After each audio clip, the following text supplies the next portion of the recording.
ఒకటే, ఫస్ట్ ఈ ఎగ్జామ్కు సంబంధించి గ్రూప్ 1 ఎగ్జామ్కి సంబంధించి ఈ సందేహాలు ఏవైతే ఉన్నాయో, అంటే అన్ని రకాల సందేహాలు కాదు, ఈయనకి ఎక్కువ మార్కులు ఎందుకు వచ్చాయి, ఆయన ఎక్కువ మార్కులు, లాజికల్ గా రీజనింగ్ ఉన్నాయి.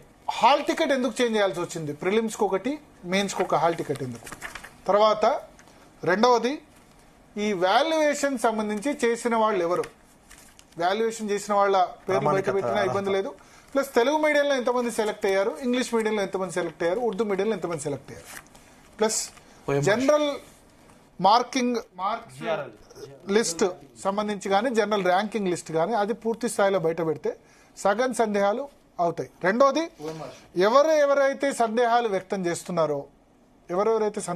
చేస్తున్నారో వాళ్ళందరినీ పిలిచి మాట్లాడి ఇండివిజువల్గా అందరినీ కలిసి కాకపోయినా ఇది ఇట్లా చేశామని చెప్పినా సరే ఇబ్బంది ఉండదు. రెండోది ఓఎంఆర్ షీట్కి సంబంధించి అయితే నెక్స్ట్ టైం అయితే సరే ఈసారి జరిగింది, హాల్ టికెట్ నెంబర్ ఒకటి చాలు, క్యాస్ట్ అడ్రస్ ఇవన్నీ పేర్లు ఇవన్నీ అవసరం లేదు, చాలా డౌట్స్ వస్తాయి.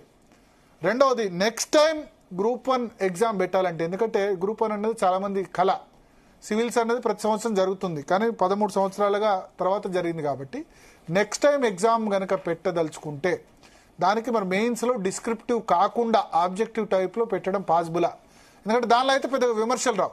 ఈ వాల్యుయేషన్ విషయంలో అయితే చాలా విమర్శలు ఉంటాయి, ఈయన కరెక్ట్ దిద్దారో లేదో, ఎందుకంటే ఏ ఒక్క వ్యక్తి కరెక్ట్గా సేమ్ అదే విధంగా వాల్యుయేషన్ ఉండదు, అందుకని 2 times వాల్యుయేషన్ చేస్తారు. ఇవన్నిటి మీద ఇప్పుడు గతంలో గంటా చక్రపాణి టీఎస్పీఎస్సీ చైర్మన్ అయిన తర్వాత ప్రొఫెసర్ కోదండరామ్ వాళ్ళందరితో కమిటీ వేసి సబ్జెక్ట్ ఎక్స్పర్ట్ లాగా అసలు గ్రూప్ 1 ఎట్లా కండక్ట్ చేయాలి, గ్రూప్ 2 ఏ విధంగా కండక్ట్ చేయాలి, ఏ ఒక్కరు అసంతృప్తి అనేది ఉండదు, బట్ మెజారిటీ 90% మందిని సాటిస్ఫై చేసే విధంగా కమిషన్ ముందుకెళ్తే బాగుంటుంది డెఫినెట్గా. ఎందుకంటే ప్లస్ ప్రభుత్వానికి కూడా ప్రతి సంవత్సరం job notification, job calendar group 1 group 2 లాంటి ఎవ్రీ ఇయర్ పెడితే కనుక ఈ ఇష్యూస్ ఉండవు. ఎందుకంటే అభ్యర్థులు కూడా ఏంటంటే ఇక జరిగింది ఏదో జరిగిపోయింది, నెక్స్ట్ ఇయర్కి ప్రిపేర్ అవుదాం.